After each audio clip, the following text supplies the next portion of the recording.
Hi! Welcome to Archival Adventures. I am Anthony Wright Day Hernandez, Community Collections Archivist here at Virginia Tech, and welcome to the show. Hopefully you are where you intended to be.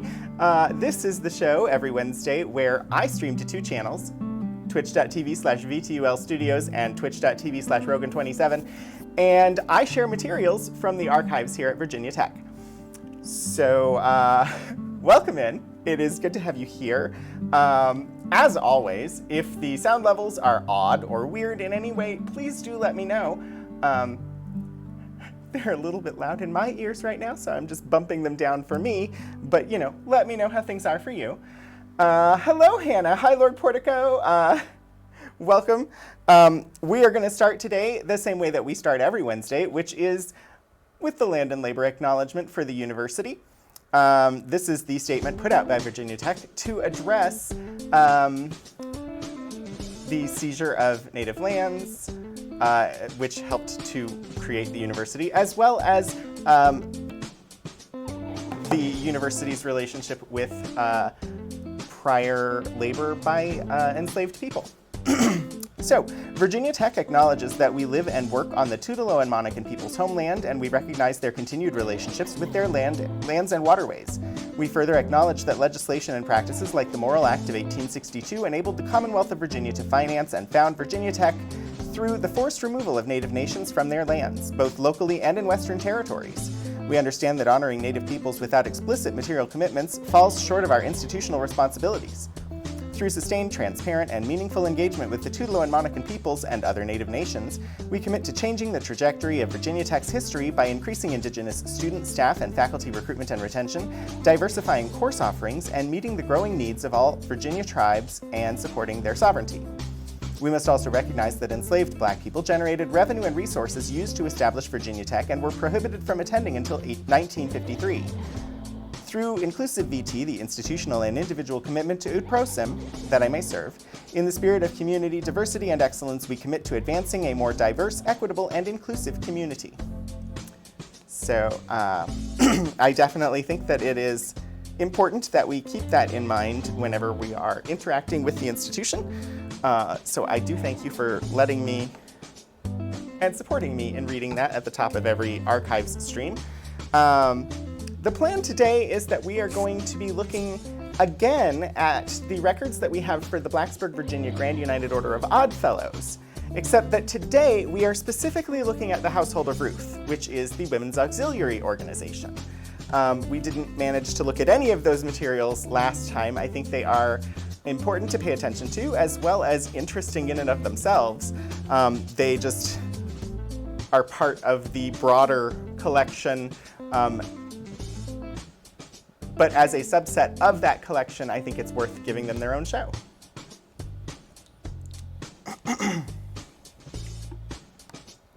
Oh wow, Lord Portico, thank you so much for for locating the actual typed out written acknowledgement. Oh, and we just had a raid come in on the Rogan 27 channel. Hello, hello, 16-bit Eric. Thank you so much for coming over and bringing the whimsies with you. I hope that you're all having a great day. I know that you were playing Star Trek Online just a minute ago. And while this is specifically an archive stream that I do once a week for my employer, which is Virginia Tech, I'm not afraid to say Star Trek Online is a pretty good game, and you should definitely go and give it a try if you're at all interested in that sort of thing. It is free to play, and if you didn't notice, I do have, I was wearing this today, so it's perfect. But welcome in all of the whimsies. I was just going over what archival materials we're going to look at today. Today we are focused on the Grand United Order of Odd Fellows papers. If you're not familiar, in the United States, the Grand United Order of Odd Fellows is a fraternal organization that is primarily made up of Black people. In the United Kingdom, where it was started, it is a fraternal organization that is primarily not Black people. But owing to the organizational history here in the United States, it became the de facto equivalent of the Masons or other organizations of that type here in the United States for Black men. And so today, so we looked at those 2 weeks ago, but we didn't manage to get a look 2 weeks ago at the papers in the collection about the Household of Ruth, which is the women's auxiliary for that organization. So today we're focused on The materials that we have for the Blacksburg chapter of the Household of Ruth, which is the women's auxiliary to the Grand United Order of Odd Fellows here in town. So a little convoluted, but that is what we're looking at. So I'm going to just start with a little bit of overview about the Household of Ruth, and then we're going to take a look and see what's in the collection, what papers we have for them, and just a teaser for anybody who's here and can't stay but might be interested in next week's show. Next week we will be looking at papers from the BP Blasingame papers. BP Blasingame, Benjamin Paul Blasingame, was an engineer at AC Delco who worked on a lot of early NASA projects. And we have some papers of his, and those are what we're going to look at next week.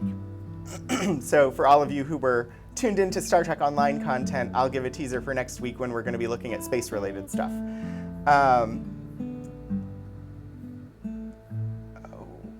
Here we go. The Household of Ruth. Household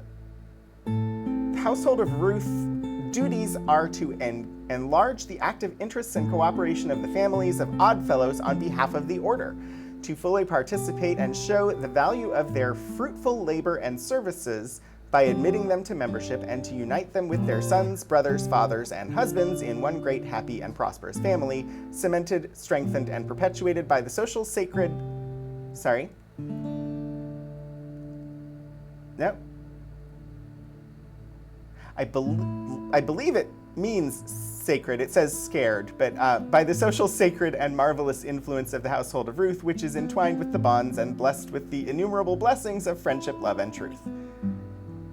The Household of Ruth shall be composed of financial members of the Grand United Order of Odd Fellows and their wives, widowed mothers, unmarried daughters, sisters, widows, step and adopted daughters of all Odd Fellows in good standing, and of those who have died in the Brotherhood.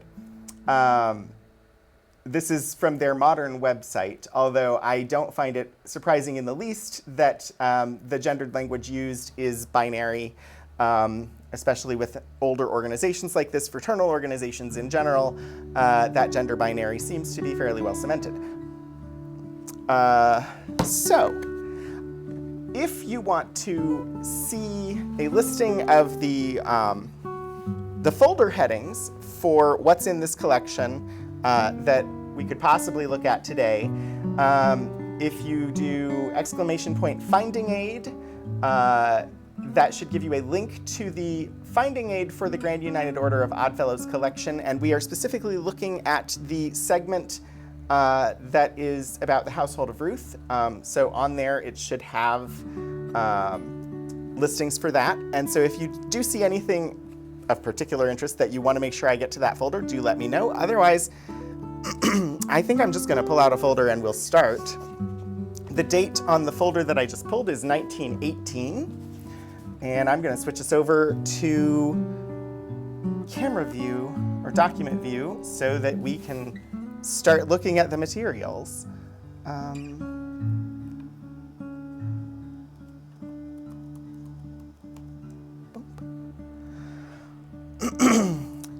All right, so the folder that I've got here is General Laws and Regulations, 1918 Household of Ruth.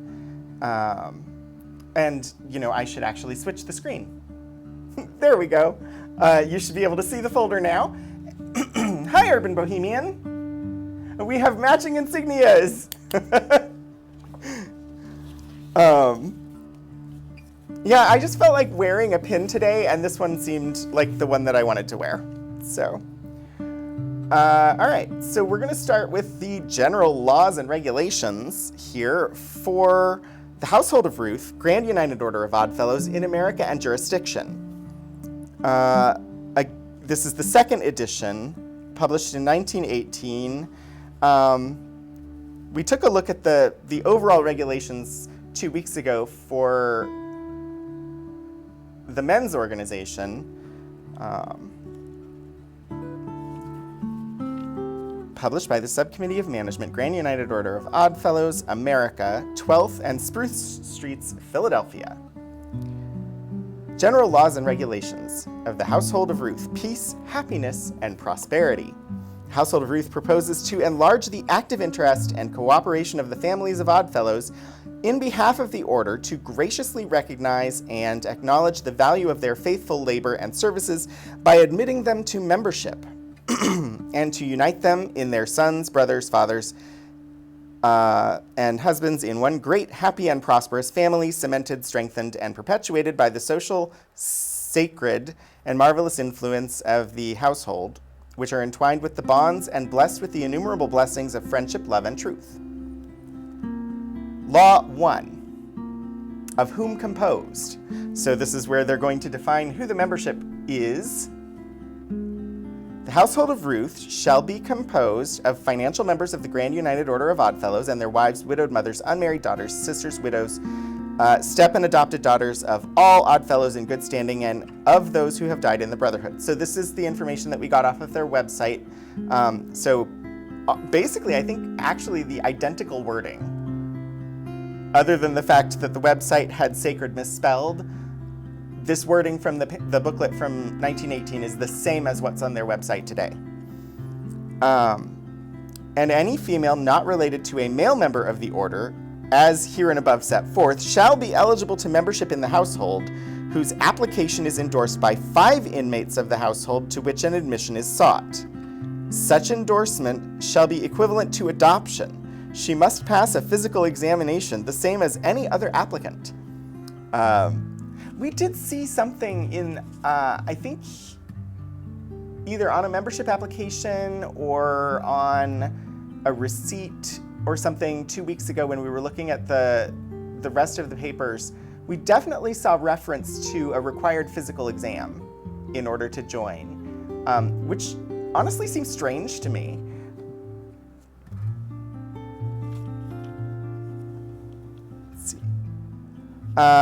Section 2, no brother shall receive a recommendation to the Household of Ruth unless he has received the degree of Noble Grand.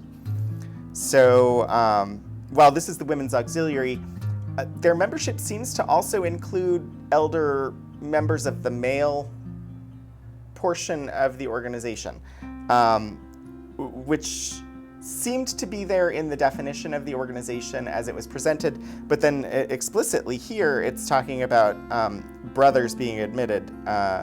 Certificate of Noble Grant to Household of Ruth. To the MNG officers and worthy inmates of Household of Ruth number blank of the city of blank, state of blank, send greeting and do hereby certify that brother blank has been a member of this blank lodge, number blank, Grand United Order of Oddfellows for the period of blank.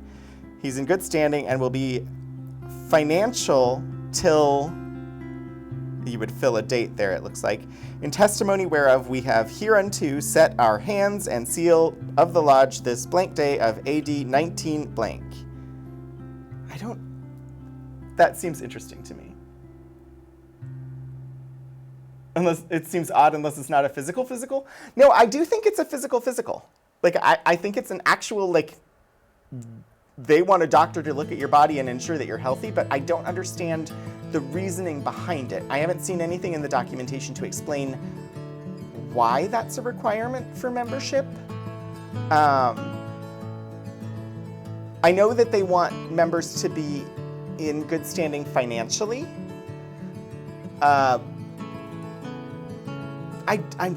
I'm a little unclear as to why a physical exam is needed to join this sort of organization. If anybody does have insight into why that would be, I'd be interested in hearing. I don't know. And I don't have personal experience with this sort of generalized fraternal organization. I was a member of a fraternity when I was an undergrad in college. But as far as this, not related to a college or university, not related to the one that I was or am an alumni member of, was specifically a music fraternity that was centered on a certain type of profession. But as far as like this general, sort of more general societal organization that just anybody could try to become a member of, I don't really know exactly how they operate or determine their rules, other than that's what was done before.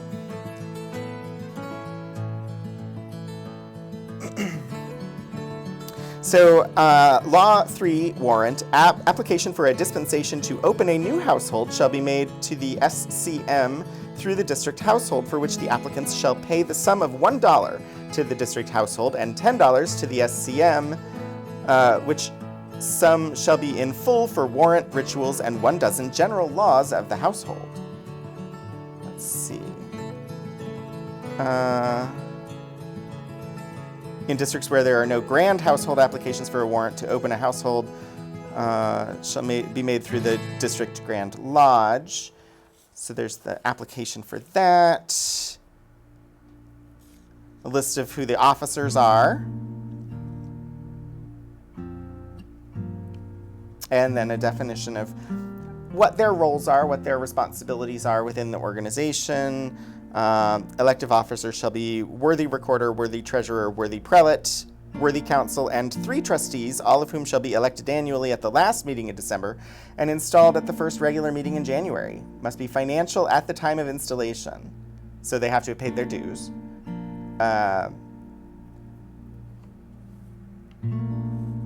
Oh, it's just defining terms of service, not actual duties there.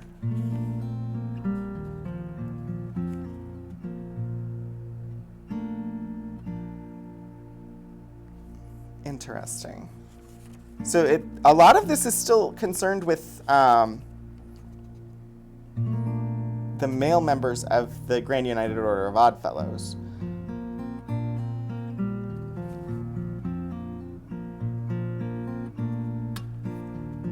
It's so weird, the language here. The fact that they refer to members of the organization as inmates, which just seems very odd to me, and just especially strange language given that in the United States, this organization is one that the membership is almost exclusively members of the Black community. That language of inmates just seems surprising to me, given the issues this country has around people of color and policing. So yeah, a touch-off note. Yeah, it just seems weird. The inmates of the household shall be classed as financial, non-financial, and forfeited. Every household shall furnish financial cards for the use of the inmates, and the worthy recorder shall record thereon the dues, fines, taxes, etc., paid by each inmate. The cards shall be their receipt and shall stand against the books and accounts of the worthy recorder.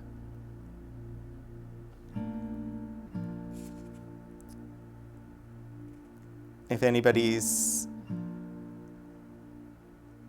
in debt to more than 6 months of regular dues, they're declared unfinancial and no longer allowed to receive the password or attend a meeting, except to pay their dues. 1 year or more in arrears for dues, fines, and taxes, they're declared to have voluntarily forfeited their membership, and they're removed from the roll.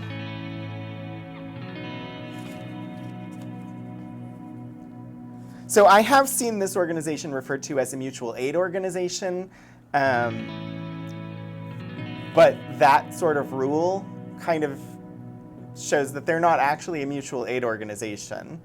Mutual aid organizations were common in the 30s especially, and they were there to basically help support people who were in financial need. And so if somebody was having trouble paying their dues, they would not be a part of this organization anymore, which it would kind of go against the mission of a mutual aid group.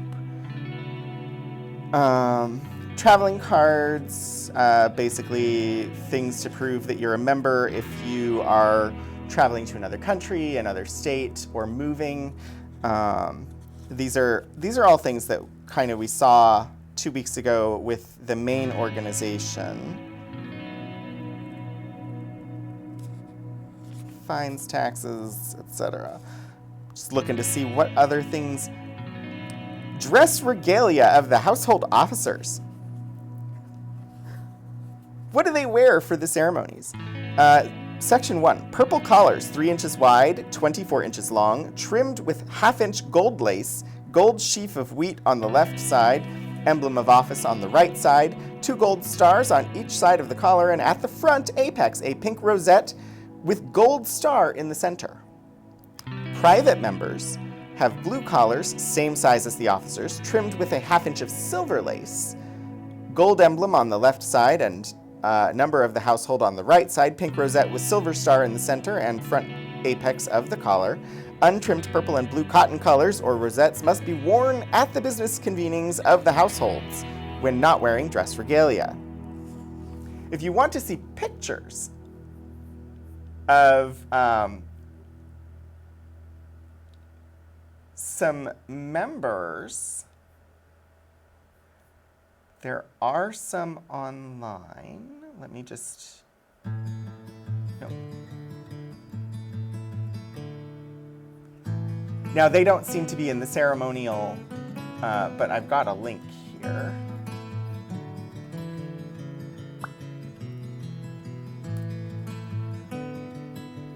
And just have to, oh, sorry, you're gonna lose the dock for a second. I bumped the camera and I need to readjust it, but hello, computer, thank you.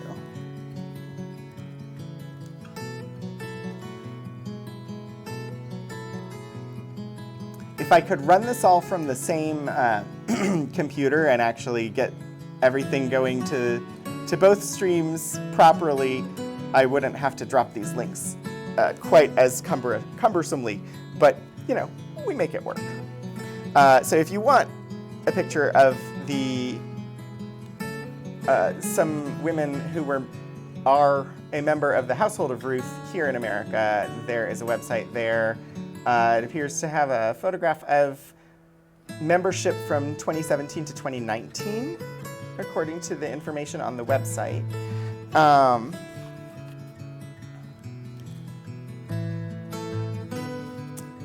Let's see.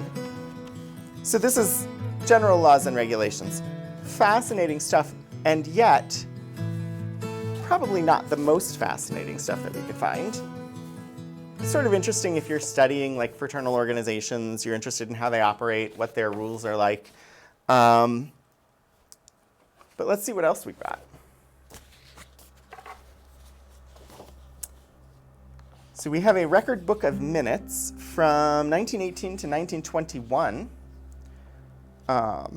So we'll see if there's anything legible or of note, of interest here.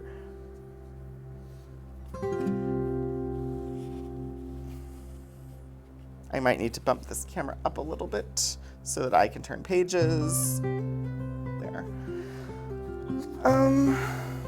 Blacksburg, Virginia, which we have because that is where Virginia Tech is located. Right Noble Governor.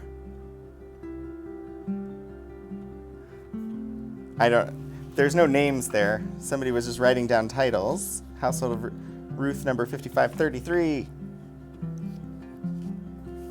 Blacksburg, Virginia, July 9th, 1918. The diagram in the top left. It looks like it's just a fountain pen drawing of like a house with a chimney. On the inside of this, on this first page here, they've written things multiple times.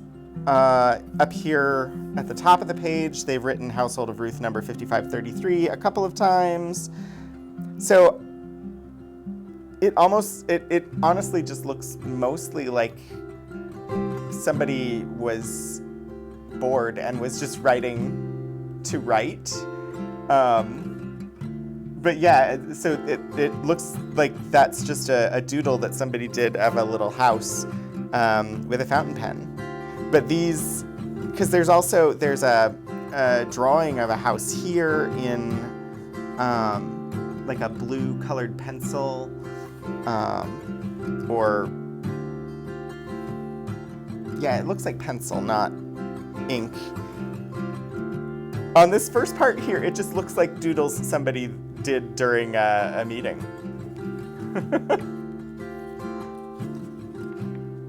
Blacksburg, Virginia, July 9th, 1918. Glemmer met in due form, prayer by the... That is a weird... It does looks like Glemmer. Glemer is what that appears to be. Met in due form, prayer by the chaplain, and the opening ode was sung, or it says sang. I prayed out for book section. That's giving specific section numbers and like verse numbers. Total collection, $39. For book, 70 cents. Total, $36.96. Not a bad sum for 1918 that they collected during during their meeting. And then we've got, looks like 10 days later, met in due form, prayer by the chaplain, opening ode was sung. It was that Sister Ethel Brown should be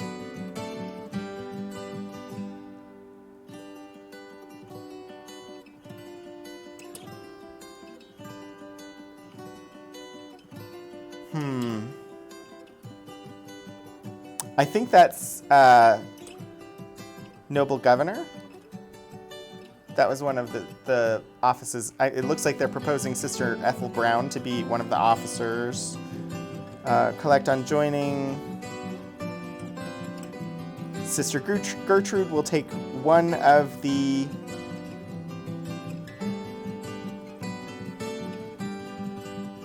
We'll take one of the D-E-G-E... It looks like D-E-G-E-N sisters, but I'm not certain what they would be referring to. And I don't know for absolute certainty that that is what this word is. So these are sort of short form notes. There are other minutes books in here, and so over time in looking at them, it would be possible to get used to how they're taking their notes, and probably these early ones where you might not understand something, after you look through a lot of the notes, you can probably come back to them and have a better sense of what they're talking about.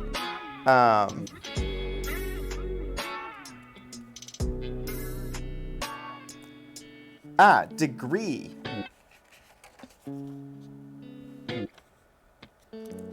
That's what this word is, degree.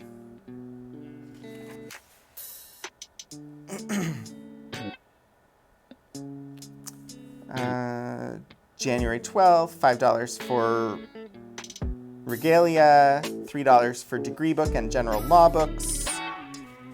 August, so it goes from, they were in January, or no, they were in July, but this definitely says January up here. August, made at supper, $15.10, paid Letty Mays, $2 for playing, money left for deposit, $13.10.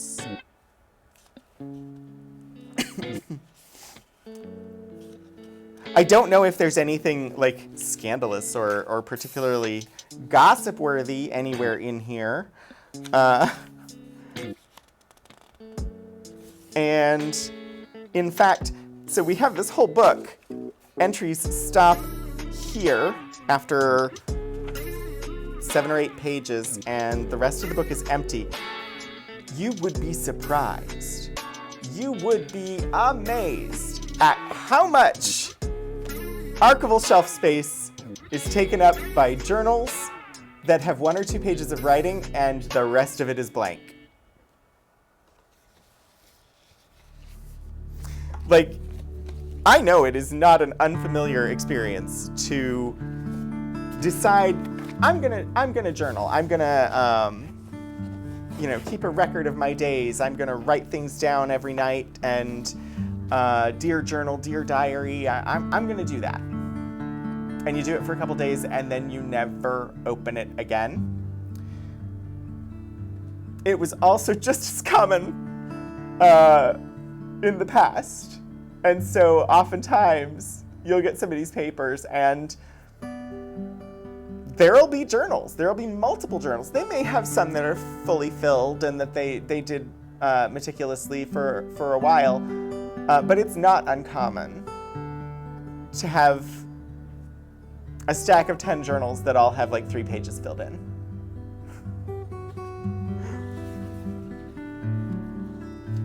Let's see. Oh, that announcement looks really good, Lord Portico. Thank you. I will probably copy that over to the other Moobot for next week. Finance book, 1918 to 1921. This one. The other one was a minutes book. This one is the money book. This one is full.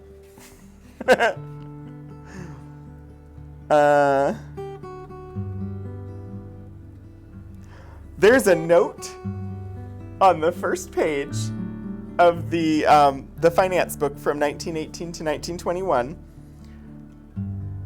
This note is from May 3rd, 1921, and it says, Sister Alice Mullins left lodge room on angry terms. We know no more than that at the present moment. It might be possible to figure out why Sister Mullins was angry. If you dig through the rest of the papers, I don't know. I have previously looked at these materials because I did a blog post about them a number of years ago. But I have not seen any reason why Sister Mullins was angry on the 3rd of May, 1921. But I'm curious. Honestly, if I could time travel, well, I wouldn't be allowed in anyway. But if I could time travel and they wouldn't see me, and so I was just there as an observer, like, can't affect anything, they don't know I'm there, essentially I'm just a ghost from the future that can go back and observe history, I would like to go back and find out why Sister Mullins left the lodge room on angry terms on May 3rd, 1921. These are the kinds of things that I would use time travel for.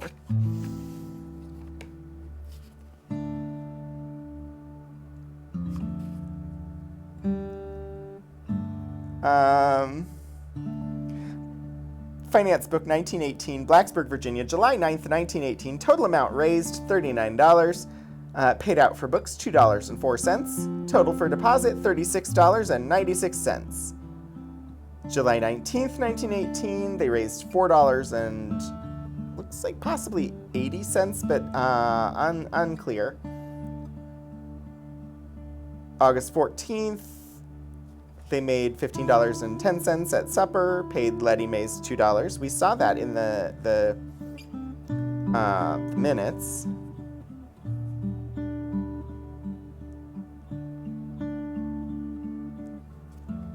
Let's see.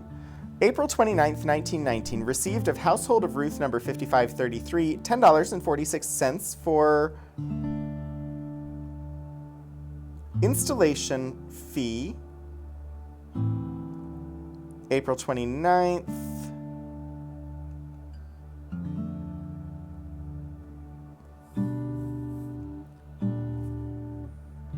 $7.50 for lodging and boarding of members.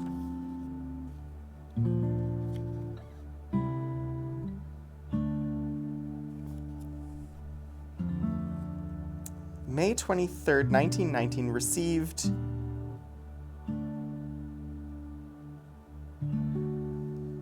from the P&G of Cambria train fare for Ella Green. I don't know what this organization is. That would be something I'd be curious to learn. So Cambria, for those not familiar with the area, now you want a record of your angry huffs? Cambria, Virginia, is an area maybe roughly like 3 or 4 miles from the campus of Virginia Tech. It's technically, today, it's just part of Christiansburg, Virginia, but it was specifically a neighborhood in Christiansburg that was where the Black population in Christiansburg lived.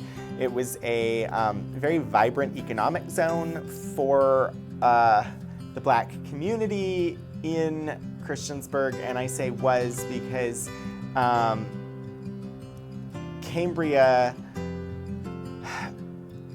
was eventually taken over, rezoned, sold off, and so the families were forced out. But it was a prosperous area for the Black community. It was a success story for the Black community until they were forced out of the area, and this is not an unfamiliar story. Unfortunately, there's not plentiful documentation on that, but there are many references to Cambria when you're researching Black history in this area. And yeah, it's not a great history as far as like the ending of it. The history of it as an active, vibrant community is actually excellent history, and I wish there was more. Roll of officers for 1922.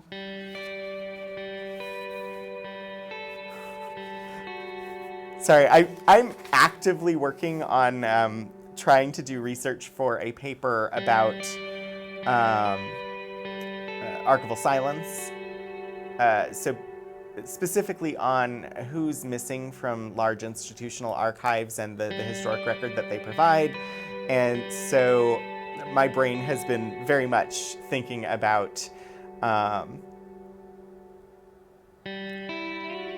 diversity in archives, which is a central area that my job is responsible for, but diversity in archives and whose voices are just not there for us to find in the historic record, or are missing from institutional archives for various reasons, like community mistrust, etc. So I'm moving toward that as a paper that I'm working on, and like the central place where in my everyday work I've encountered it is in working with our LGBTQ collections. We have material. We have a variety of material from the 70s, etc., but it's almost exclusively about gay white men, or occasionally about lesbian white women. Nothing, not even a mention of the trans community. Almost never will you encounter something about a person of color in there. And so even within the diversified collections that we've added, there are gaps. And so that is the type of thing that I'm working on a paper about. So just seeing that mention of Cambria brought that up in my brain. That's one of the actual like instructional exercises that I do when I teach for the LGBTQ studies course. I present archival materials to the students, and I ask them to look them over, make any observations they can, and I prompt them with some questions like, what can this tell you about, like, what audience was this intended for? What purpose was it made for them? What purpose does it serve today? What can it tell us about the LGBTQ community at that time? And there are no right answers to asking those questions. It's trying to teach them how to observe historical documents and the types of questions they should be thinking of as they're interacting with historic documents. But one of the things that, if none of the students pick up on it, I will bring up is that 1% of the materials I bring to class are about people of color. And that's because less than 1% of our actual collections in that area are about people of color. So we have here an order for Masonic supplies. That is what the folder is labeled. I don't know that... No? Okay. I was going to say, I don't know that I would have used the term Masonic supplies, but it actually says Masonic supplies on this receipt here. So this is for, let's see, the company that is selling the material is Edward Manufacturing Company. Orders on our books cannot be countermanded except with our consent. All orders taken subject to delay on account of war, strikes, fire, or causes beyond our control.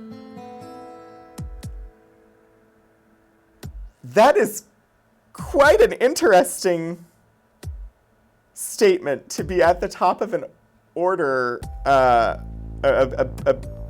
like purchase order. Although I suppose 1919, this would have been toward the end of World War I. So, and it would also be 1 year into the influenza pandemic. So I suppose that statement makes sense within that context of all orders taken subject to delay on account of war, strikes, fire, or causes beyond our control.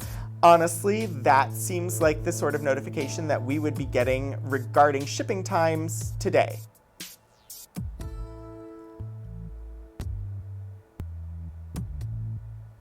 A 100 years ago. That logo?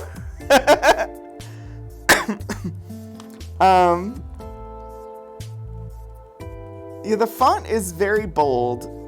I'm trying to see, I don't know what this little banner with an E, I guess that, I mean, it's Edward Manufacturing Company. For the most part, I think most of this is meant to be like trees or something. I don't know. I need to make this bigger. Chat is very, very tiny on here. Yeah, got to make you bigger and pop you out because I'm having trouble actually seeing words over there. Oh, that's much better. Look at that.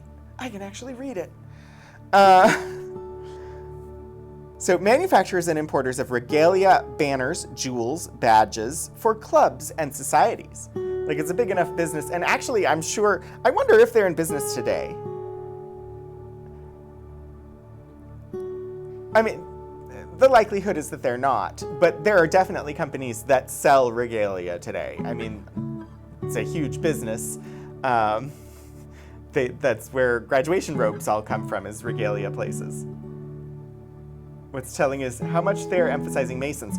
Yeah, so that's really interesting for me. So manufacturers and importers of regalia, banners, jewels, badges for clubs and societies, and supplies for all branches, Grand United Order of Odd Fellows, Masonic supplies. So I don't see any reason why within the Grand United Order of Odd Fellows, their regalia would be referred to as Masonic supplies. In their handbooks, it's just called regalia. So I think these are actually two separate things, which is sort of denoted by the two different fonts. So they sell supplies for Grand United Order of Odd Fellows. And they also sell Masonic supplies. That is how I interpret what is listed there. So actually, in actually reading the document, I probably would not have labeled the folder as order for Masonic supplies, because it's not. It's an order for regalia. But the archivist doing the processing would not have been looking at the document in this level of detail that we're looking at it in. You need to go to your office to get your fancy robe ready. It is that time of year.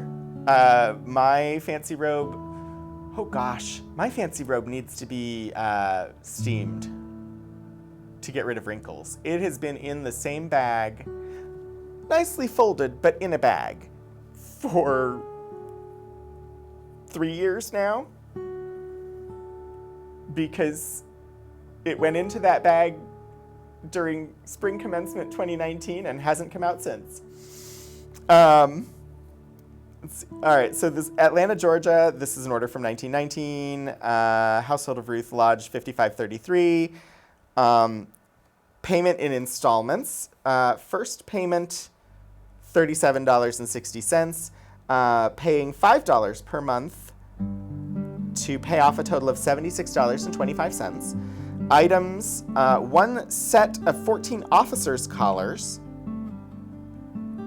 12 floor members, 21 turbans for, I don't know the difference here, but turbans number 3 and 5 turbans number 1, or number 2.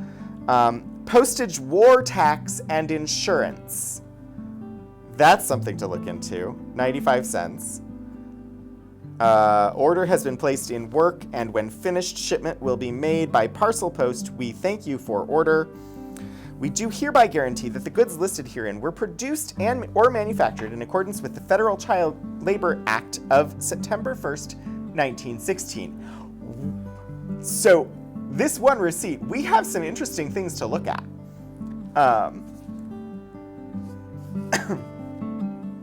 Let's see. You don't find anything saying that this is still around. Grand United Order of Odd Fellows American jurisdiction is a jurisdiction in the United States, Jamaica, Canada, South America, and other locations. Since its founding in 1843, principally included African Americans due to black people being discriminated against, as was the norm. Yes. I'm pretty sure for now it's all Justin's. Yeah. I don't know if this was a black-owned company. It's entirely possible, because they were selling regalia to the Grand United Order of Odd Fellows in the United States, that they probably were a black-owned, except that they mention Masonic supplies, which would imply that they're also selling to the Masons. So it may just have been a business that sold to all fraternal organizations in the U.S. Postage, war tax, and insurance. This is a phrase that I'm interested in.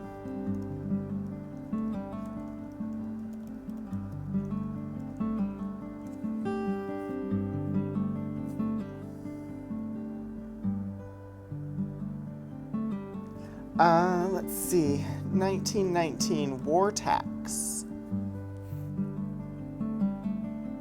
Aha! The War Revenue Act of 1917. Let's see. This is sales tax, though.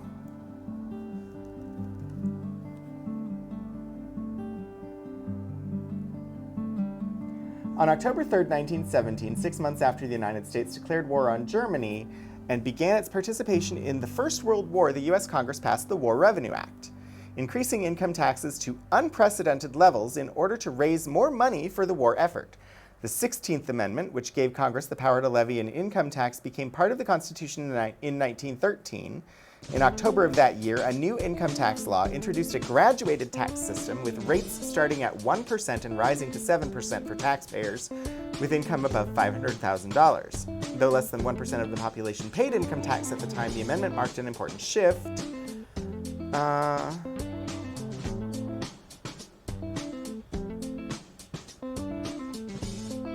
I don't see anything specifically talking about sales taxes in this overview.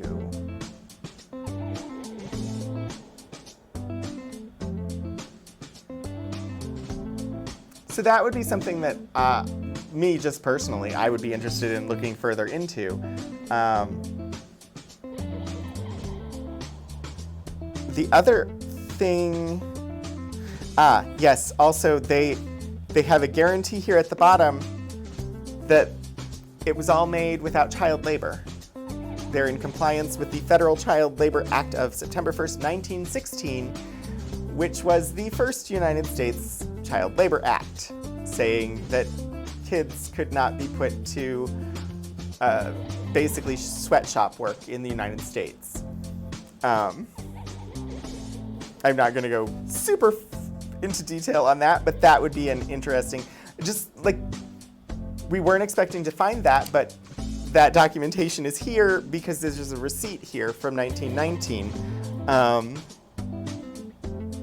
According to a random site on the internet, $76 in 1919 was $1,270.07. So about the cost of 3 lower quality graduation robes. Let's see, correspondence, 1921. I don't know if we have anything like the ribbons that we had 2 weeks ago, or photos or anything like that.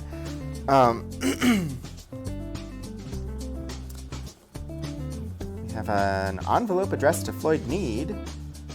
That's interesting.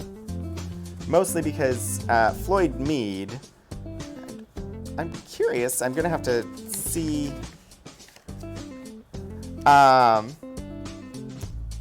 Floyd Mead is an important figure in Virginia Tech history. We have a number of envelopes here with his name on them. He was, if you actually look into history of the Virginia Tech mascot, which is a turkey called the Hokie Bird, Floyd Mead is best known in Virginia Tech history for having been the person who brought a live turkey to the football games, a trained live turkey. And that was the first mascot at Virginia Tech football games. He was a steward here on campus. And yeah, he's best known in Virginia Tech history for bringing that live turkey to football games. He apparently did not have a stupendous end at the university, developed somewhat of a drinking problem and was eventually let go, but that's not the part we choose to focus on. We celebrate instead his role in creating the mascot of the Hokie Bird that is a turkey.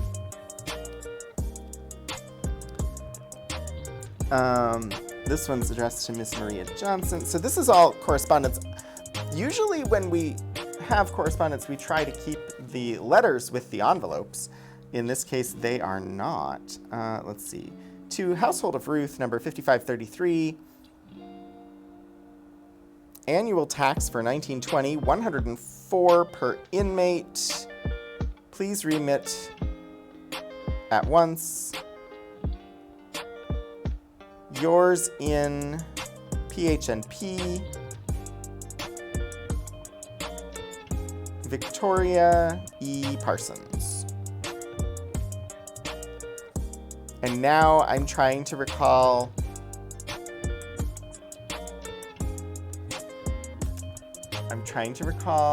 their stated. So, see, their friendship, love, and truth. What is PH and P?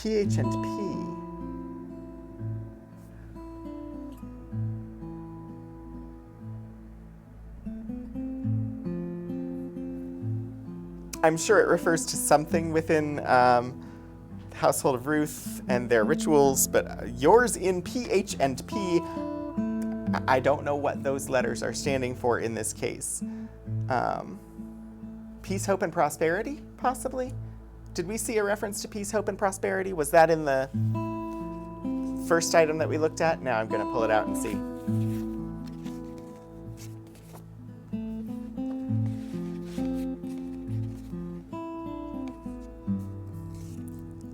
Ah, close. I was close. It's peace, happiness, and prosperity.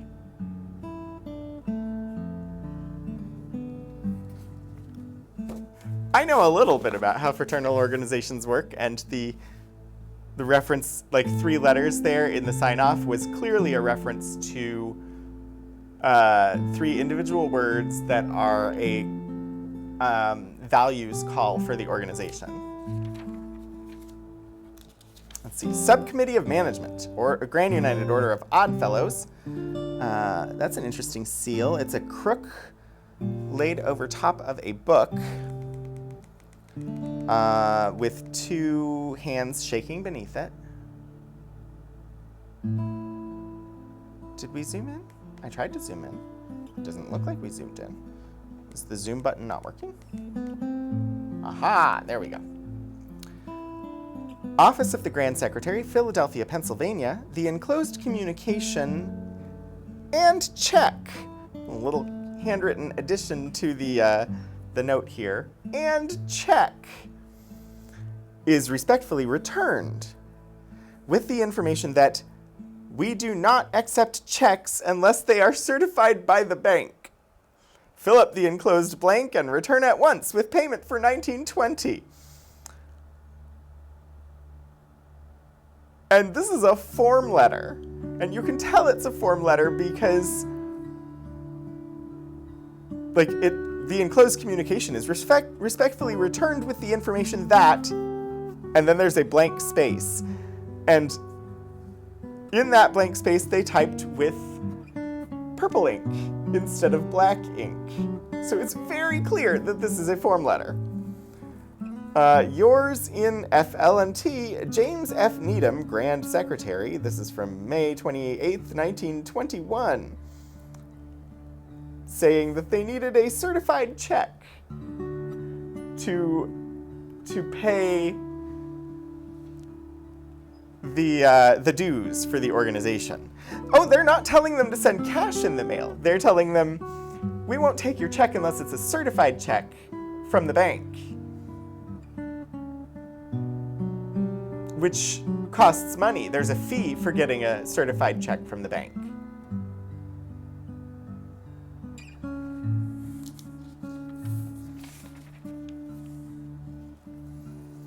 Like, they literally sent you a check. Now, having been a bank teller and having dealt with, that's not the term I want. This is definitely not a mutual aid organization. I've seen it called that, but this is a fraternal organization. It is not a mutual aid organization. Having worked at a bank and worked with customers who, and yes, banks call them customers,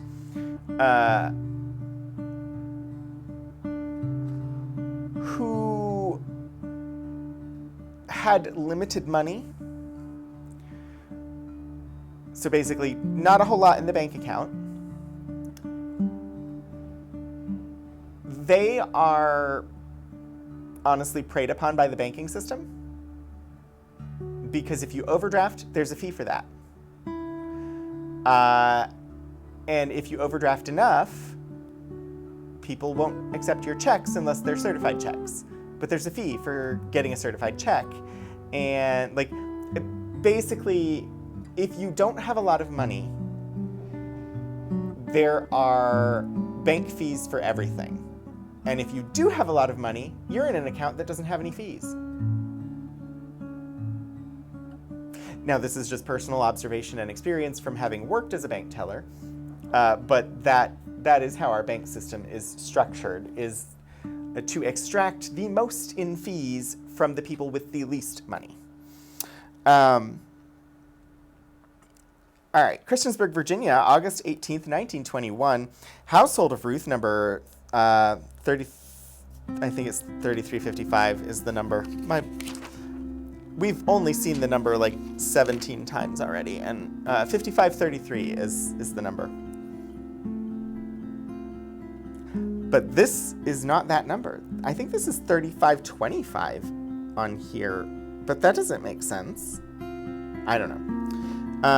Regret very much to say they will not be able to be with you all on the 2nd. Owing to the lateness of your invitation, she had already been invited to Radford, but would not write them until after waiting to hear from you all. After not hearing, we accepted their invitation. But nevertheless, we shall expect you all over to be with us the 4th Sunday of May, 22nd, 1921. Yours in Friendship, Love, and Truth.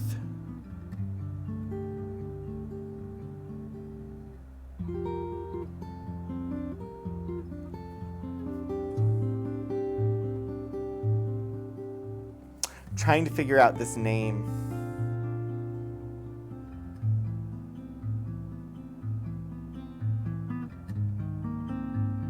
P.I.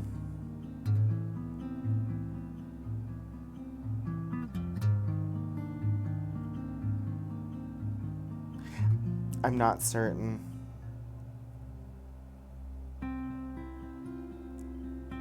It definitely looks like a P. This could be an I or an E. The next letter could be an A, but I don't know. The next one appears to be an E based on the way they write their lowercase e's. But then the last two look like an H and a G, which don't really make sense. Like these letters, that would take some work for me to try and figure out this person's first name. And then it looks like R.E. Cox, Ray Cox, H.R. So if I needed to figure out who wrote this letter, I would be looking at other documents in the collection to see if I could find a name that was similar. I would be looking at individual letter formation here to see if I can find other similar, like where the letters have been written similarly. And then I would make a tentative, like, these are what the letters look like to me, question mark, in transcribing it, with then an eye out to try and see if I could find this name anywhere else in the documents where I could read it better. Blacksburg, Virginia, May 18th, 1921. Dear Brother Neathouse, I am enclosing you annual tax of the Household of Ruth, number 5533, which contains 33 members. Per your report, there has been quite a misunderstanding about this matter, so I thought best to forward this to you, so if there be any mistake, whom I am to send this tax to you or Sister Victoria. I am assured that you will correct me in any mistake. Glad to say our lodge are having a great success, our lodge are having great success, both Oddfellows and Ruth.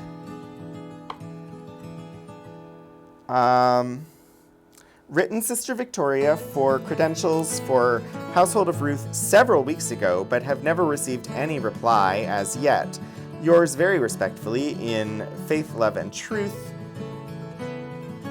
Anne Scott, MNG, Floyd H. Mead, WR. And it's got an embossed seal. I don't know if the embossing, I think you can see the embossed seal there. The seal is Household of Ruth, Grand United Order of Oddfellows, Blacksburg, Virginia.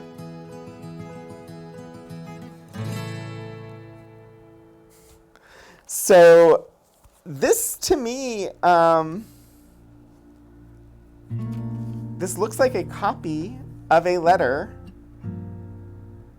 sent to Brother Neathouse, who was the one, or Needham, sorry, who is the one who signed the letter to them saying we need a certified check. It seems that they had some miscommunication issues with trying to pay their annual dues as an organization that year.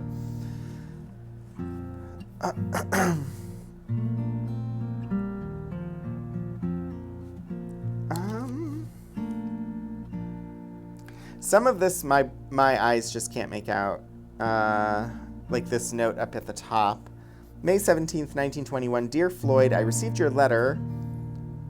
Also, a notice from the Household of Ruth. I'm sending you a check for $8.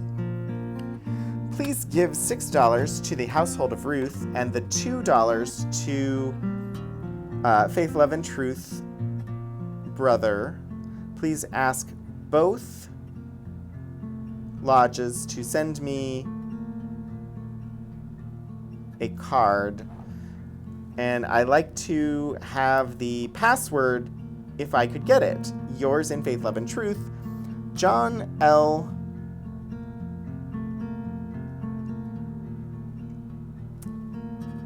Stumpton? That's a guess. Some of the letters sort of mashed together at the end of that name, and so I'm not 100% certain on that. And J.H. Will? Oh, no. Wow. No, John L. Stumpton. I will answer your letter soon. I thought it was a second name being added there, but it wasn't. Let's see. Christiansburg, Virginia, May 3rd, 1921. Mr. Floyd Meade, Blacksburg, Virginia. This is to notify you all that we will be over there Sunday to turn out with the lodge, as we are not going to Radford. Yours in Faith, Love, and Truth, Peachy R. Cox. There we have it. That was the name that I could not figure out on the other letter. But on this later letter, the name is much more clear, at least to my eyes. And that name is Peachy R. Cox.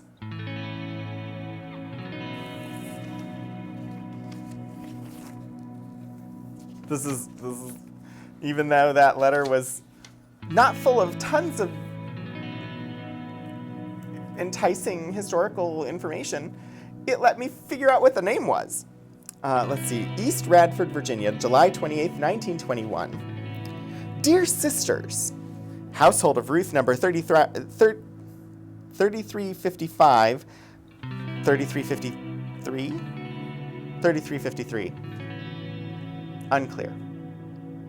3s and 5s surprisingly look a lot very similar to one another, especially in older writing. Sends greetings and is asking you to please help us in our time of trouble. We lost our hull by fire on the 10th of this month and lost everything we had. We have nowhere to meet and nothing to mark with. We are asking you to please help us in our distress, thanking you for whatever you give us. We remain yours.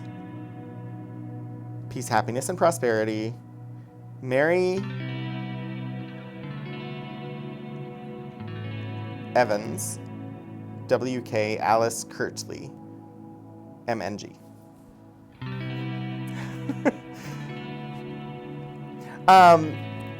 So it seems that the Household of Ruth in Radford burned sometime in 1921, and they lost everything. Honestly, not super surprising. In researching Virginia Tech history because this year is the sesquicentennial. Sesquicentennial being 150th anniversary. We did a lot of campus history research. And before like 1950, buildings burned all the time. There are a lot of fires. So hearing that there was a fire in town over in Radford in 1921, not super surprising. Because just fires happened a lot. I don't know what changed. I think possibly, and this is pure speculation, I think there's a possibility that emergency response developed during World War II in such a way that it helped to reduce fires after that. So I know emergency response insofar as ambulance services became much more robust during World War II, especially after the experience of the ambulance drivers in the London Blitz. And that had a significant impact on medical response times for emergencies. And so I wonder if something similar happened with emergency response for fire that caused a reduction in the number of fires after World War II as opposed to previous.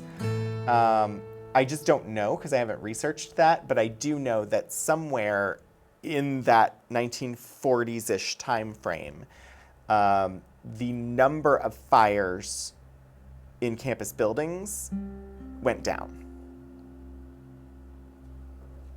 So that would be my hypothesis. It would take research to figure out. Ooh, we have a checkbook. For anyone who has only ever had a debit card or a credit card for your bank accounts, like if you've only ever had a piece of plastic or possibly nothing physical at all for your bank accounts, this is what you used to use to pay money out of your bank account to someone else without actually getting cash money. This is a checkbook. This is an old checkbook where this is just drawing on the Bank of Blacksburg. You can see these were pre-printed with the 3-digit prefix for the date, 1920 something, because they were expected to be used well before the 20s were over. Pay to the order of, you put in the amount, you write in long form the number, the written out words for the amount. They've got the memo field, which is for, saying what is this check being used for, and then a spot for a signature. Interestingly enough, the bank account number is not printed on here. Like, I'm not 100% certain where on this check you would put it, whether it's possible that the 68312 is the account number, but I don't think so. The number here is the number of the check, so I'm not certain. Oh, we have a filled one. We'll find out. Because checks when I was little had your account number on them. Yeah, I'm gonna guess the 68312 is actually the account number.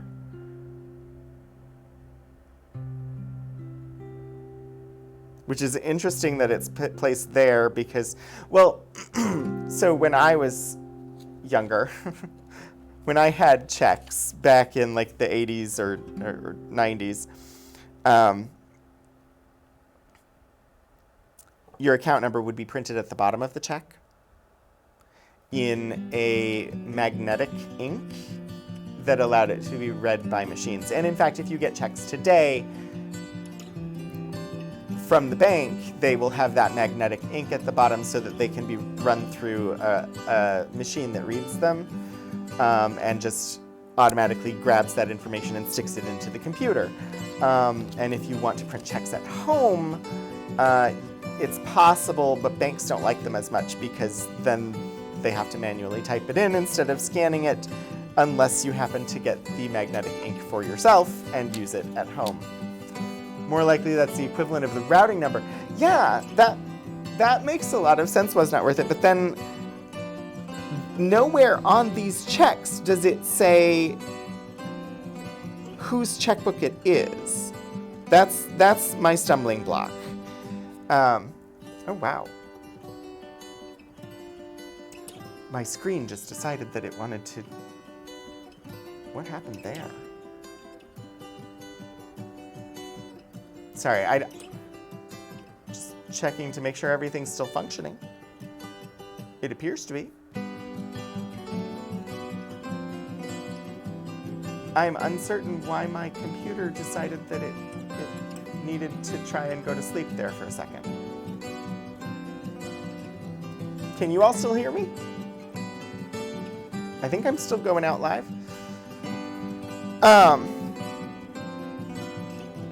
Because yeah, it just draws on the Bank of Blacksburg, but it doesn't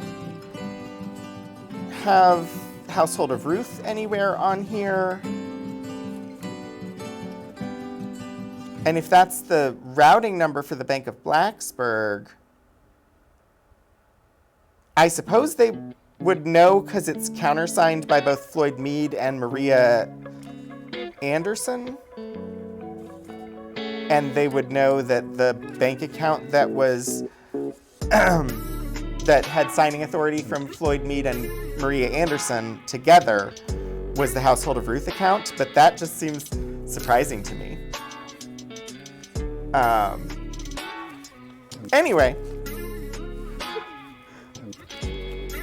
not the most interesting thing in here, but also kind of interesting.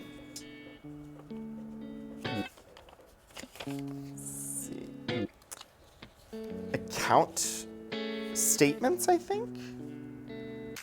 Bank of Blacksburg, name Household of Ruth, address Maria Anderson, treasurer. Statement, yep, 1922, balance of $204.39. Pardon me.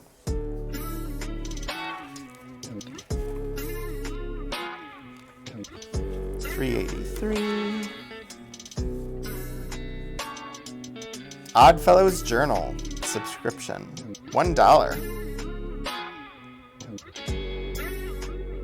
Now see here, this is a later check. This is from 1923. And you can see there's been some upgrades to this check. It has anti-counterfeiting enabled, so it's got some microprinting or like a watermark type design. This is from Super Safety, it's Super Safety insured bank check here. So this one has some anti-fraud things added to it. It has Household of Ruth printed at the top, so you know who the account holder is. It is now the National Bank of Blacksburg, and I do think you were correct, was not worth it, that number was a routing number because it is now, again, located down here next to the name of the bank.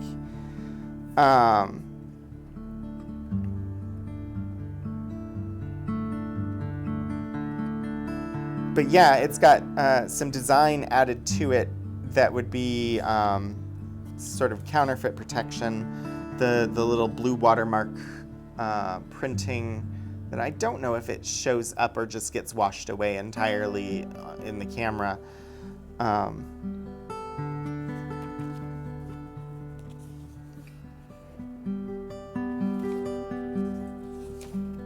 Interesting. I'm interested in old like printing and stuff like that, so that was interesting to me.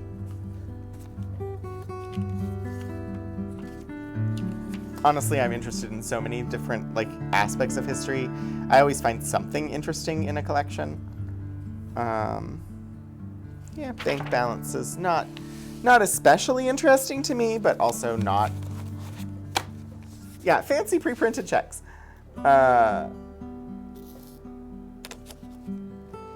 Financial records aren't usually the most interesting things in history, but you can find something interesting about them oftentimes. So I used this document. This is an invitation to the first annual banquet for the Household of Ruth in Blacksburg. And I used this document for the promotional items for today's stream.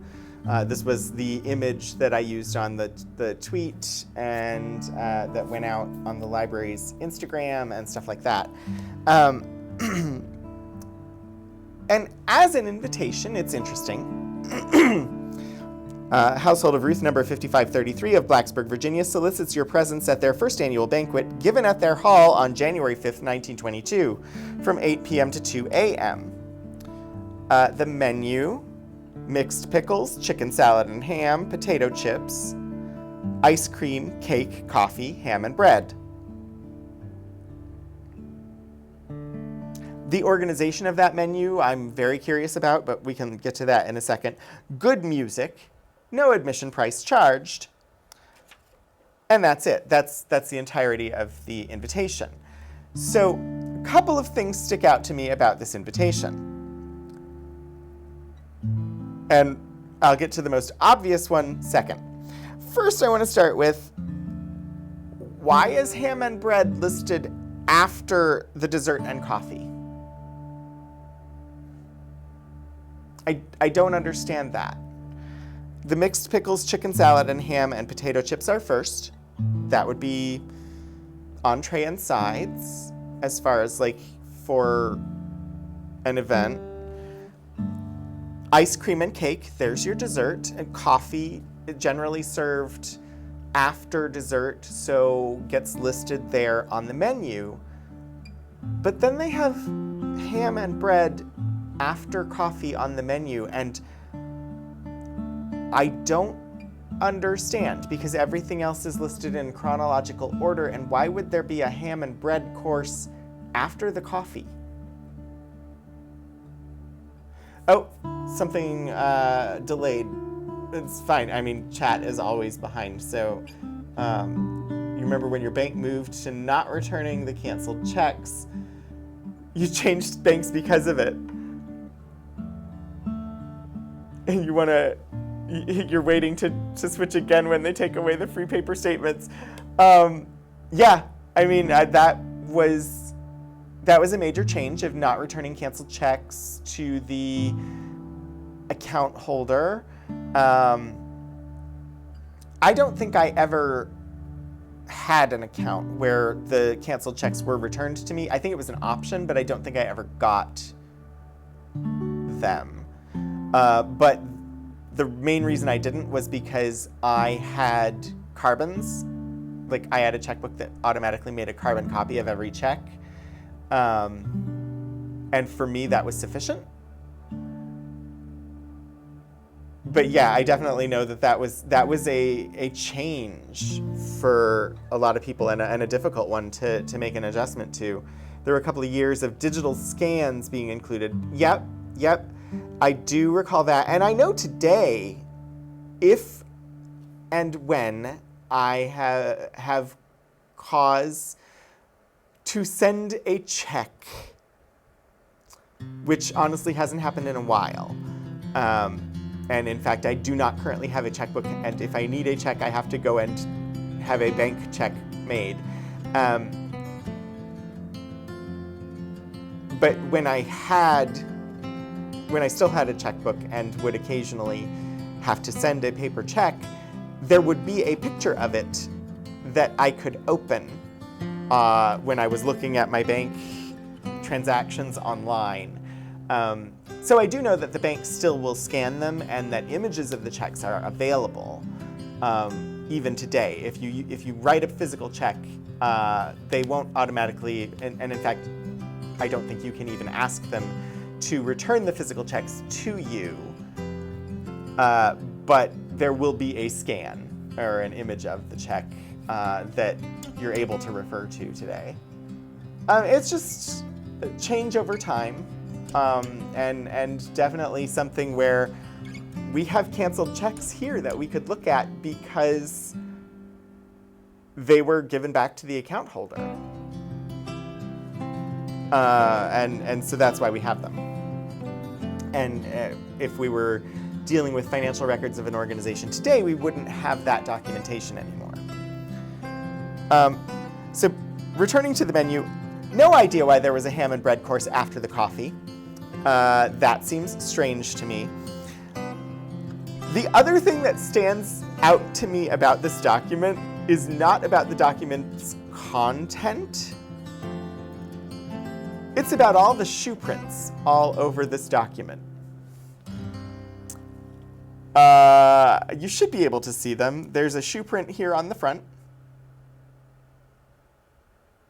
There's a little bit of shoe tread on the back. But on the inside, there's multiple shoe treads, multiple shoe prints on this menu. And this is the only copy of this menu that is in this collection, which means somebody who was cleaning up after this event, like this invitation with the menu, was likely at the event. And somebody didn't need it anymore, and it got knocked on the ground, and it got walked on.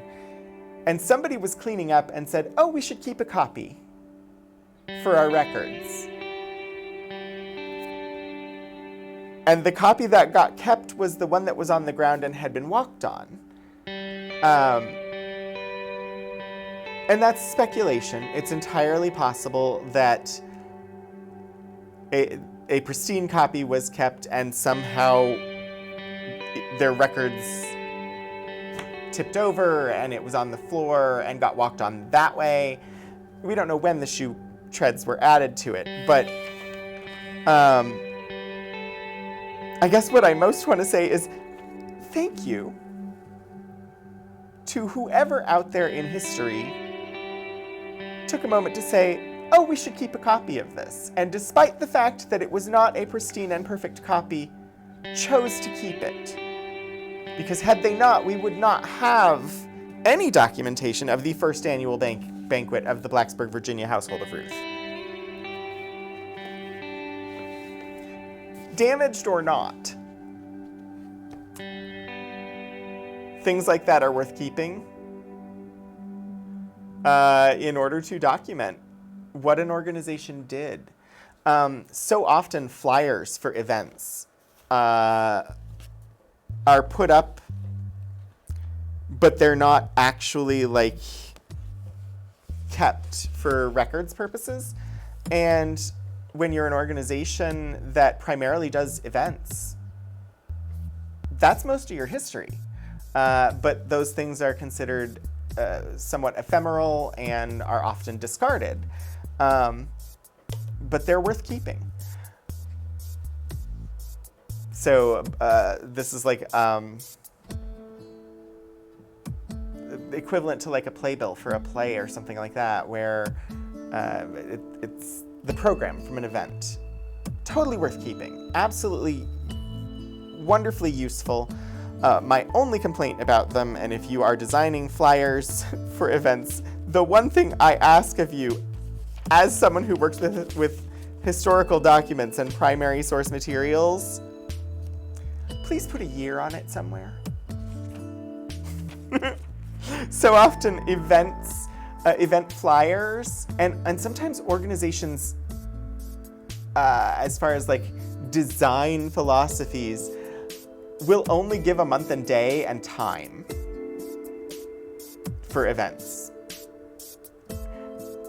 Please, if you design event flyers, please put a year on there as well, somewhere. I ask you this as someone who works with historical documents. We want to know what year it was. All right.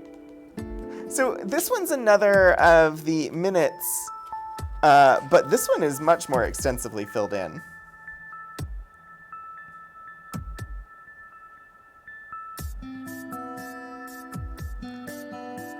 So I'm just looking for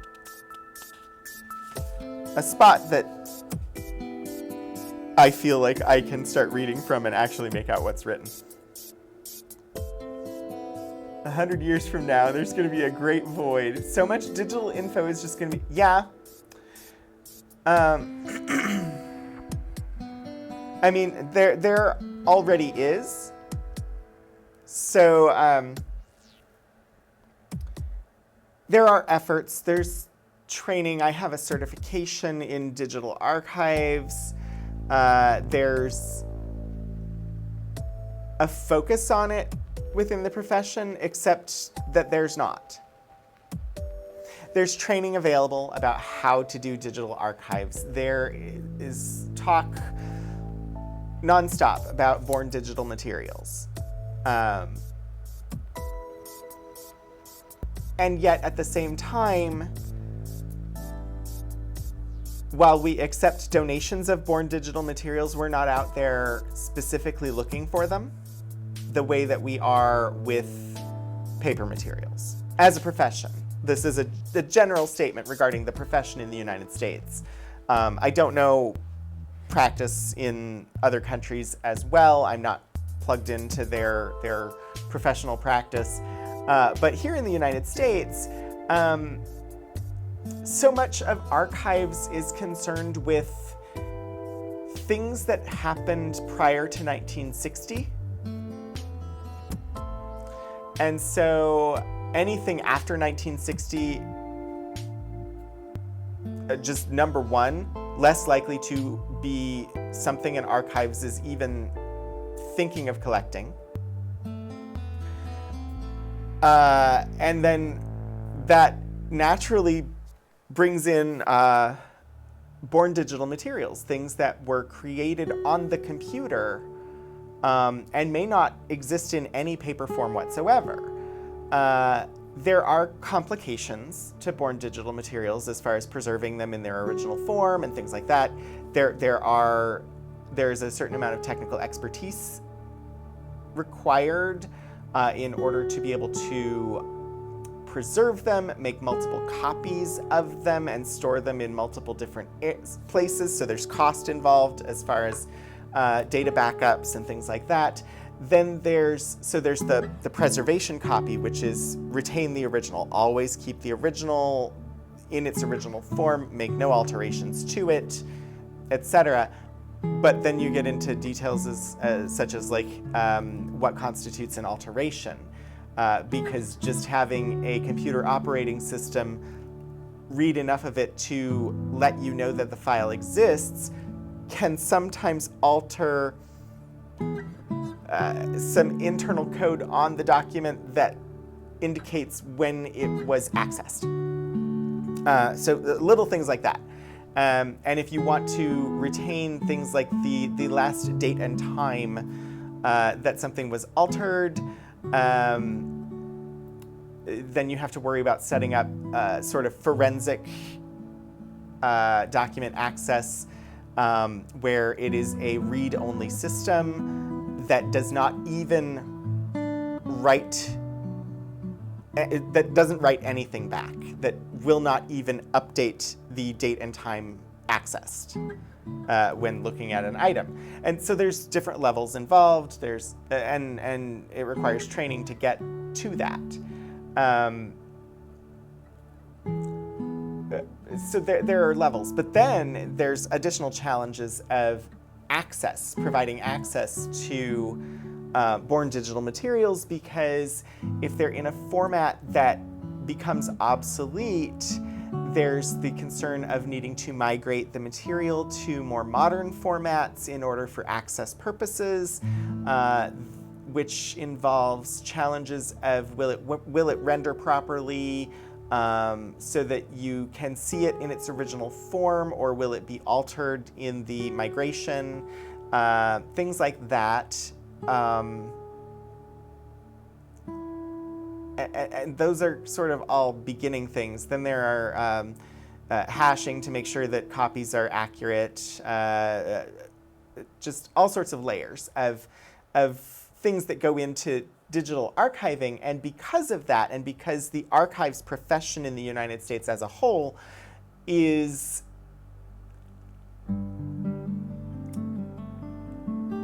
aging, they're typically quite old and not necessarily computer savvy. There's a hesitation to engage with that type of content, and there's not a lot of financial support for actually working with that material because it's not seen as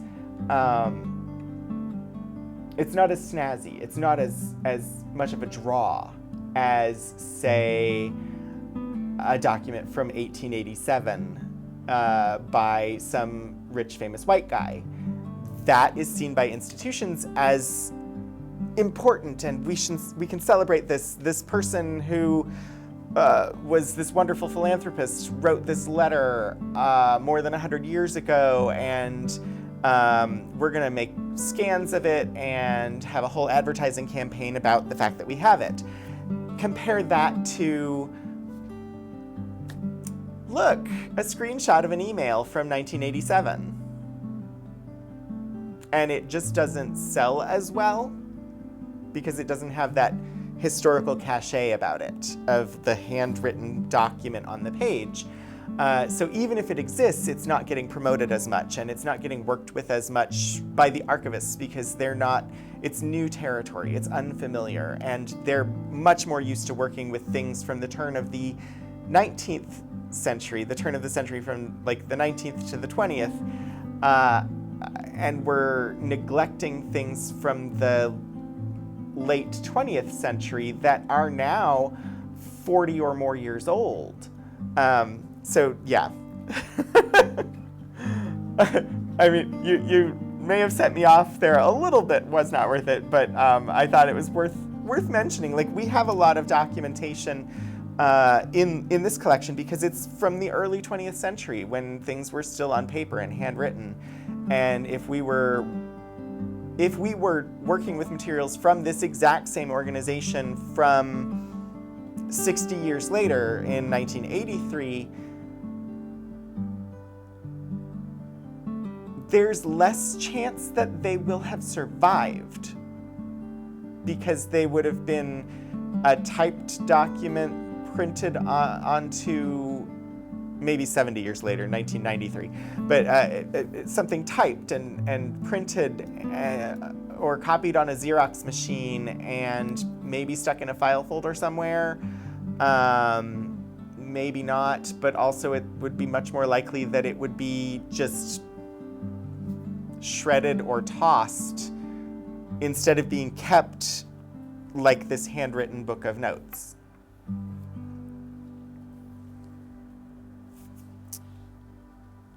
See, specifically because this stuff is 100 years old and such a great window into the past,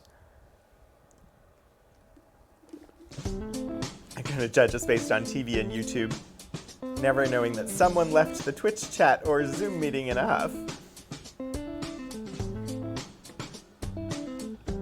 Oh, an anthropologist using Reddit archives as a source.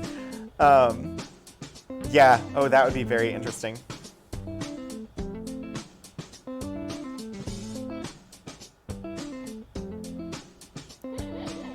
All right. Blacksburg, Virginia, June 5th, 1923. Household of Ruth number 5533 met in due form. Prayer by prelate and ode sung. Minutes read and approved. Moved and...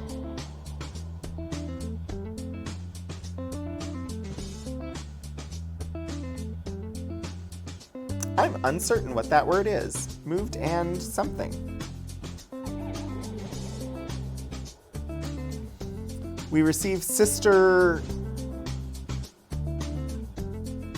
Trussell.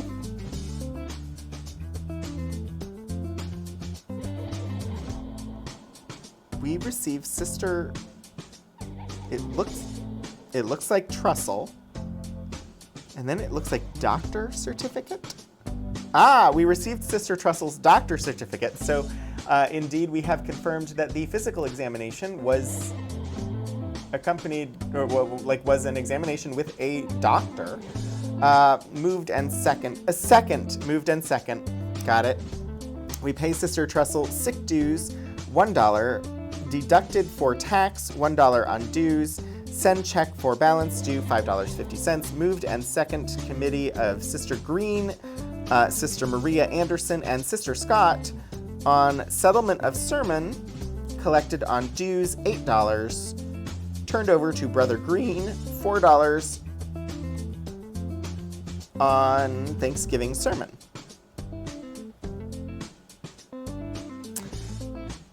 So these notes are in no way the way that I have ever taken meeting notes, but they cover everything that happened and they're concise. They're not full sentences. They are just documenting what happened. It's sort of a shorthand. Not what I've encountered from modern organizational meetings, at least ones that I've been a part of. But I kind of like them as far as a form. Thank you was not worth it. You got there before I did, I think, of recognizing that was moved and seconded. Because they tell everything that happened without, trying to document all of the detail. It's just who did what.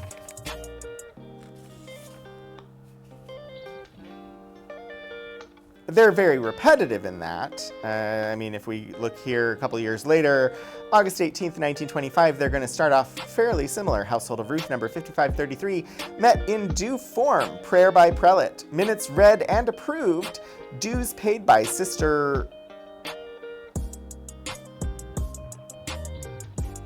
Lucy Hampton.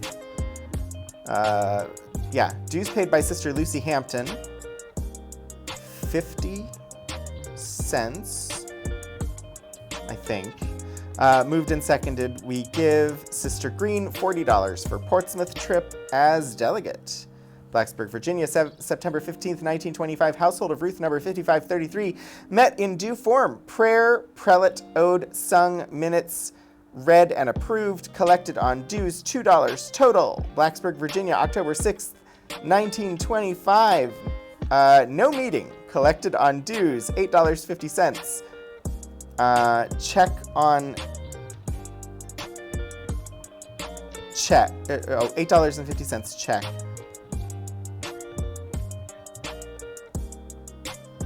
It looks like on time out, $17.66 paid out for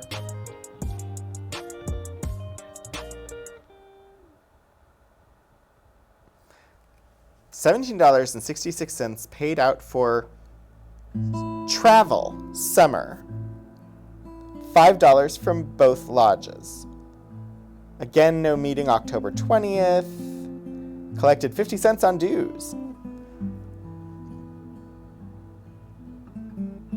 Interesting. So this entire book is filled with summaries of meetings like this. I don't happen to know if there are any particular meetings where something particularly interesting happened.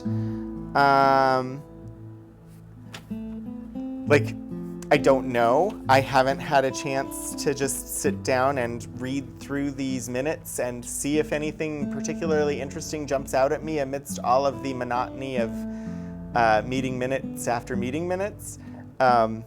Sadly, archivists don't have a lot of time to just sit down and read the materials that are in their archives. That's not what our job is.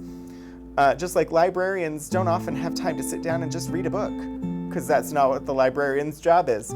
But it would be interesting to find out someday if there was something particularly interesting hiding in one of these books of minutes. Let's see, notice. I don't have a date on this, but it just caught my eye.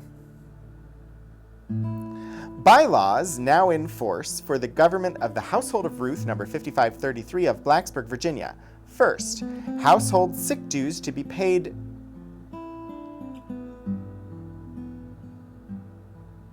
13 weeks from date of sickness.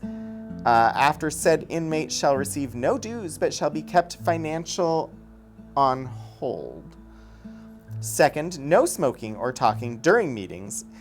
If so, said inmate shall be fined for not less than 10 cents, nor more than 25 cents. Huh. Maybe my power settings are set. It tried to go to sleep on me again.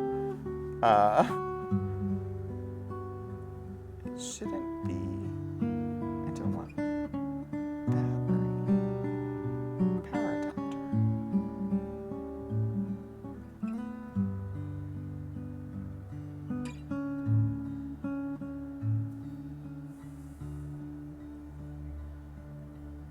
There. Sorry. 3, any member absent from meetings without a written excuse shall be fined 10 cents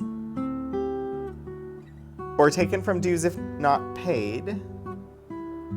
Fourth, any member leaving lodge room without permission from most noble governor shall be fined not under 25 cents nor over $1. Apparently, there is a certain decorum that they want to enforce at their meetings. Fifth, each inmate must bring their finance card at each meeting so as to avoid all necessary dispute with your recorder. Oh, geez. Apparently, people have been arguing about money within this organization in the 1920s, and they put rules in place to try and address that, but wow. So no smoking, you can't be absent, you can't leave without permission, and you have to bring your finance card with you. Explains the doctor's note. Oh, it could have been a doctor's note about sickness. That is true. I hadn't considered that. The only thing that I had seen that made me think of doctor's notes was the mention of having to have a physical to join.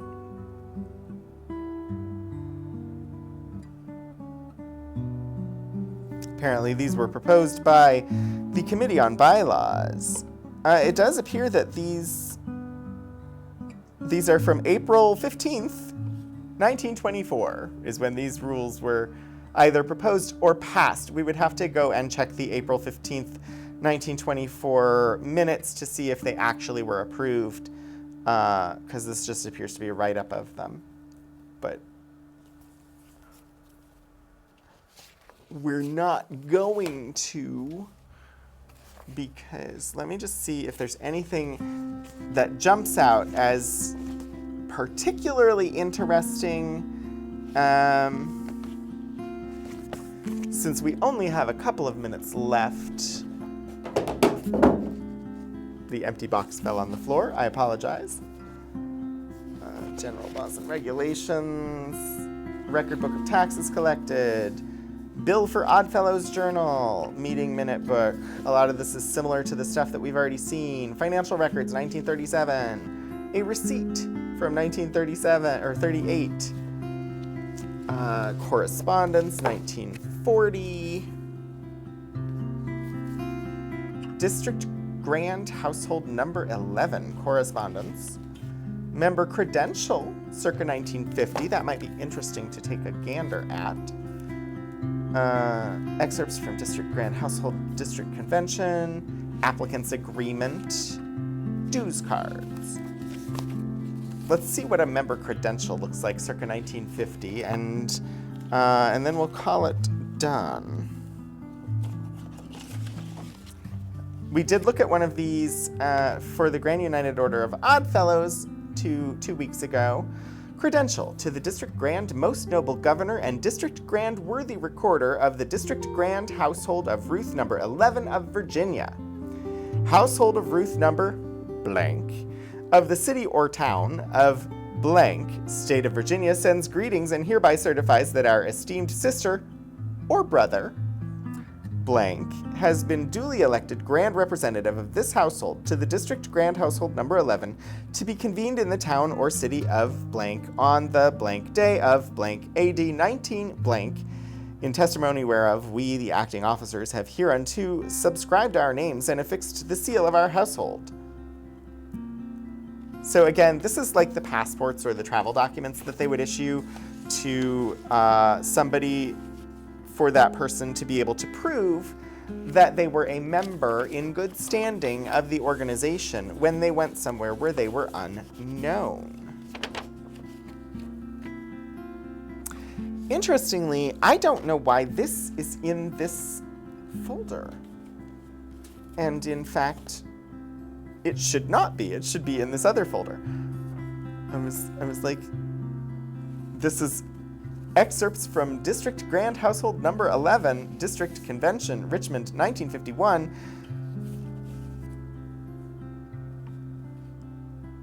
Sister Luada Layton stated that official staff suggested a regional or area queen popularity contest, the state to be divided into 14 districts with each household sponsoring a queen. The queen, raising the highest amount over $50, would be given $25. Each household select a chairman. These are to meet at some specified time, have a program, report money, send total amount to district treasurer. The regional queen will then compete with the queens from other regions. The regional queen having most money will be given $100 for that region. Both queens will be crowned at next district meeting. Contest to begin November 1951, ending April 1952. Start again in November 1952, ending April 1953. And then an outline of the districts. So that, I don't know. I don't see specific details. It sounds like fundraising. I'm uncertain whether it's a beauty pageant of some sort or some other sort of thing.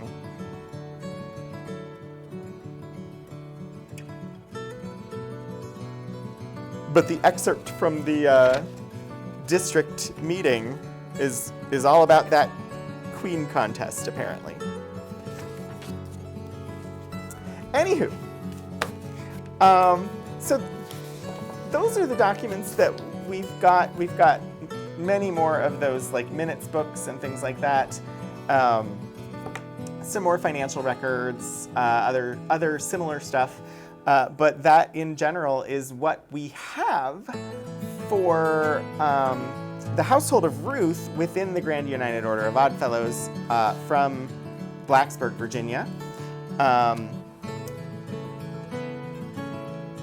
Really similar kind of content to the main organization. But I thought it was interesting and worth looking at this sort of sorority type fraternal organization, specifically in this area, specifically for Black women. So we have that material here.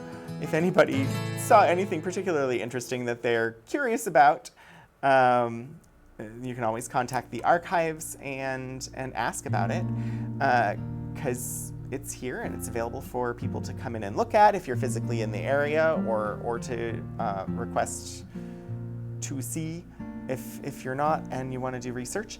The next show for Archival Adventures is going to be next Wednesday at 2:30 p.m. Eastern Time, and we will be looking at the BP Blasingame papers. Benjamin Paul Blasingame was an engineer with AC Delco, a division of General Motors that worked on a lot of early space projects with NASA, and we have 2 boxes of materials from him. And so we're going to take a look at that next week. There should be some stuff in there related to, I believe, the Apollo 12 through 16 missions, but I could have those numbers wrong. And so, yeah, you still love that the green stripe in my pin has the green screen image on it. So it's still green, just grass instead of a solid color. Yeah, I mean, that's what happens with green screens and rainbows. But yeah, so next week we're gonna look at BP Blazing game papers. I don't know what's planned after that, other than that sometime in June we'll be looking at some materials about the 25th anniversary of Fortran, which is not this year, but we have a collection about the 25th anniversary, and the anniversary of Fortran is in June, so we're gonna anyway. So hopefully you'll return from one of those future streams as we continue to explore the things that are in the archives. I probably will end up skipping at least 1 week during the summer. Commencement is this coming Friday for the institution, and so I may take a week of vacation sometime this year. And if I do, there won't be a stream that week. But for now, I don't know when that's going to be. Let me go ahead and see who we're going to go ahead and raid over to so that we can find some more chill or educational content to send you all off to.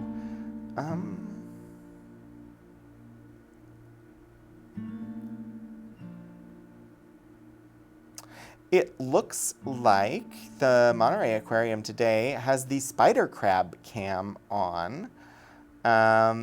And so, you know, I do enjoy raiding over to the Monterey Bay Aquarium from this stream. Gives some nice late afternoon sort of chill vibes. So that is where we're going to head. Let me go ahead and set that up.